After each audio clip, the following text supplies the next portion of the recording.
வெங்காயம் வதங்கட்ட கொஞ்சம் நான் காமிக்கிறேன். ஓரளவு வதங்கிட்டு நம்ம இப்போ வந்து குடமிளகா சேர்த்துறோம்.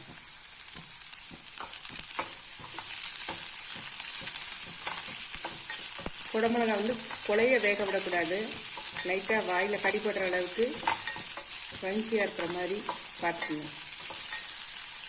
தேவையான உப்பு சேர்த்துக்கலாம்.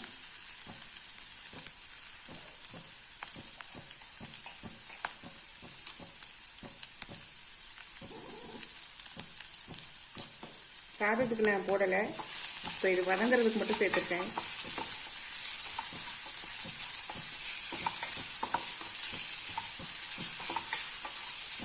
லைட்டாக 1 நிமிஷம் மூடி வச்சு வேக வச்சு எடுத்துடலாம்.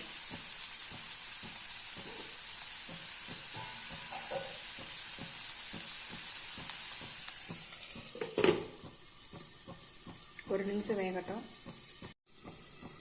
1 நிமிஷம் ஆயிடுச்சு. நம்ம இப்போ இதில் ஓப்பன் பண்ணிடலாம்.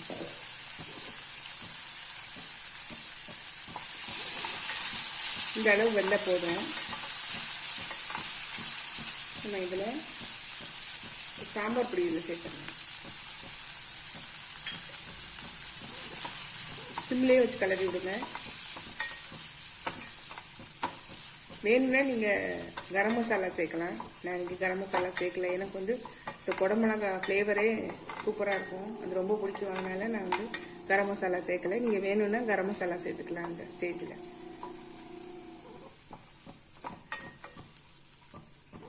இப்போ நம்ம இந்த சாதத்தை சேர்த்துக்கலாம்.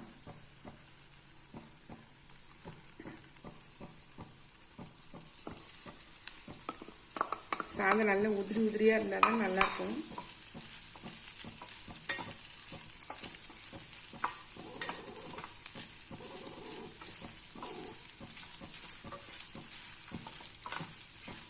உப்பு தேவைன்னா இந்த ஸ்டேஜில் நீங்கள் கொஞ்சம் சேர்த்துக்கலாம்.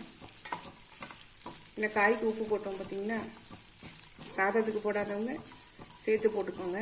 இல்லைன்னா மிக்ஸ் பண்ணதுக்கப்புறம் கொஞ்சம் தேவைப்பட்டால் போட்டுக்கலாம்.